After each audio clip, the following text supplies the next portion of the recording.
one is full and which one is half? Full कौन सा है? Very good. Clap for Arif Raja. Full. And which is half? Half कौन सा है? Okay. So ये देखो it ये क्या है, इसमें है क्या वैसे? कप में क्या है? कॉफी? No, पी नहीं है कॉफी. पी के दिखाओ फिर. ये कॉफी है? It is sand.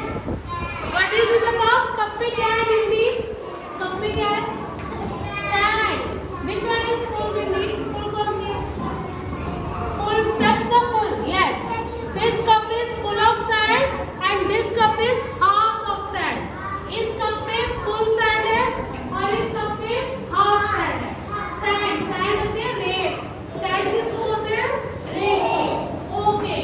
Now last magic. What is this?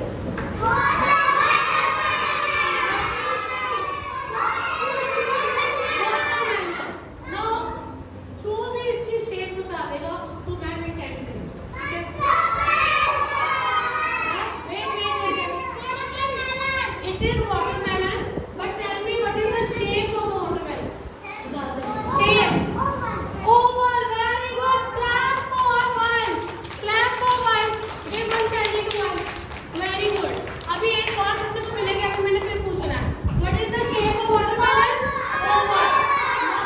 No. Look. अभी मैं एक क्वेश्चन और पूछने वाली हूँ. अब मैं इसको कर दूंगी